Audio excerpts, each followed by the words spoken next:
This commentary is brought to you by the YouTube channel What's Trending, the show that covers the latest and greatest on YouTube and everything else online. They are going to be at the South by Southwest Festival covering all the great stuff going on there. Make sure to subscribe to their channel and check it out through the annotation here. Hey guys, what's going on? It's Lefty from 643 Productions coming at you here with a Modern Warfare 3 Team Deathmatch gameplay commentary.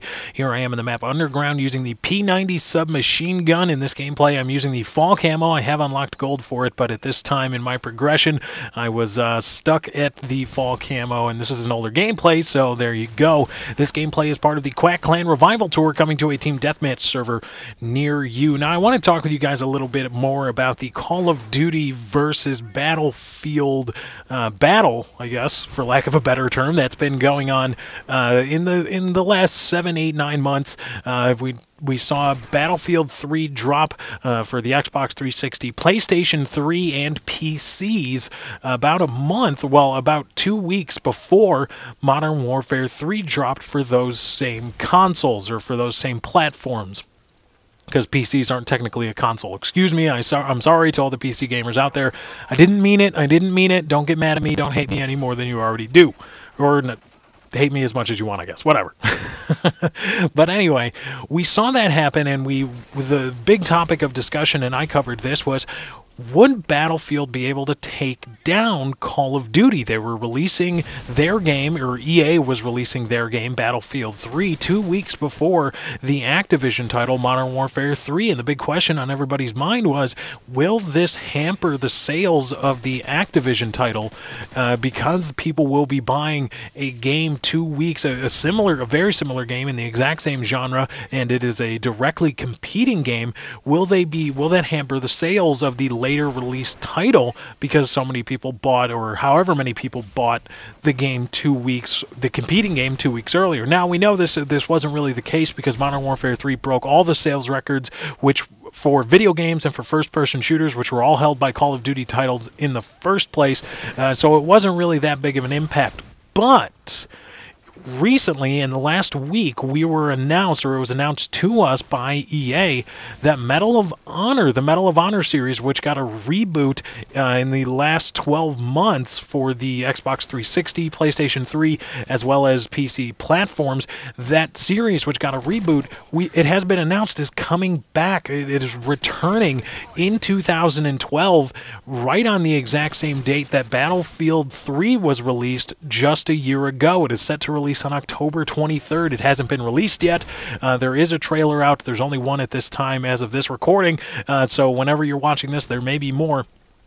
But there is a trailer out. It has been announced and confirmed by Electronic Arts, the production company behind the developers DICE that brought the Frostbite 2 engine to Battlefield 3. So, Medal of Honor Warfighter is the title that has been announced, and it will be competing again in 2012 directly with the Activision Call of Duty title.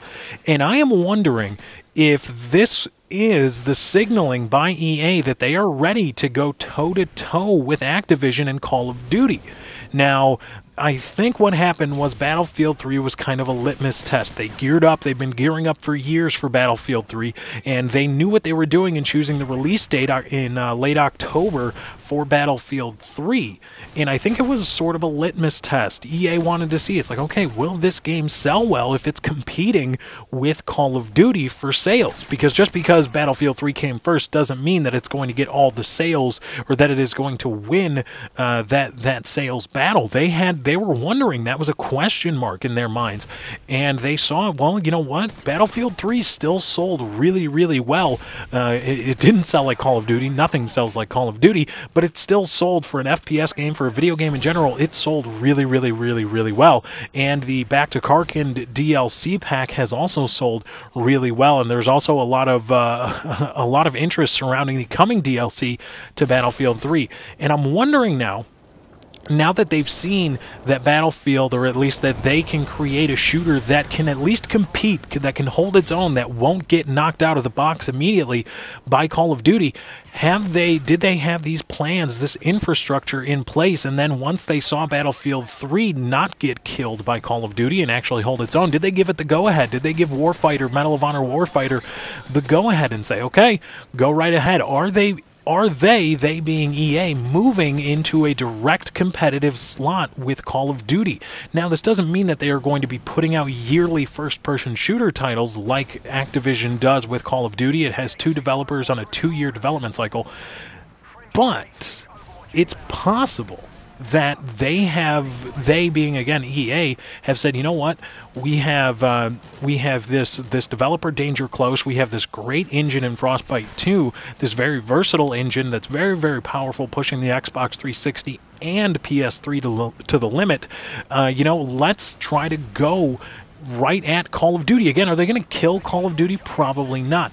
But I think, and it's possible, and I want to get your opinion, that EA has said, you know what, even if we can't put out a yearly title, maybe every other year, whether it be a Battlefield or Medal of Honor series, maybe they give Battlefield 3 years to reboot, to come on back, and then they give Danger Close and the Medal of Honor series only 2 years to come up with a brand new title.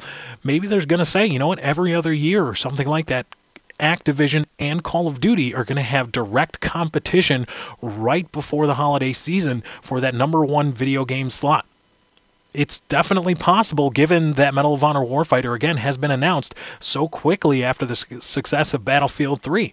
So only time will tell, but I want to get your opinion. Let me know what you guys think in the comments below. Again, this isn't about whether it will actually kill Call of Duty, but I think it's interesting that EA has the gall to say, you know what, we're going to step up and directly compete with Activision year in and year out. This makes 2 years in a row. So let me know what you guys think in the comments below. But anyway, guys, that's my time. I got to get out of here. Thank you for joining. I hope you enjoyed. Be sure to drop a like on this video if you did enjoy. I am out.